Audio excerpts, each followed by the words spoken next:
नमस्कार। सेप्टेम्बर 5 तारिख पवित्र गुरु दिवस। अल्टरनेटिव रिदम थिएटर ढेंकानाल सप्तम सनक्षत्र दिवस।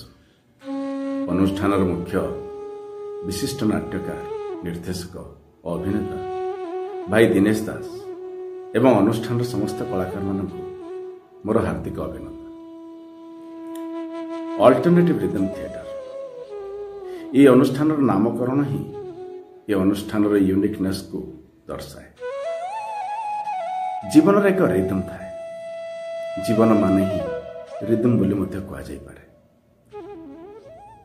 असाधारण जीवन शैली ठू हटी करी कला संस्कृति नाटक माध्यम एक भिन्न सुंदर बा विकल्प जीवन संधान रे थिबा एहीपरि एक अनुष्ठान अल्टरनेटिव रिदम थिएटर।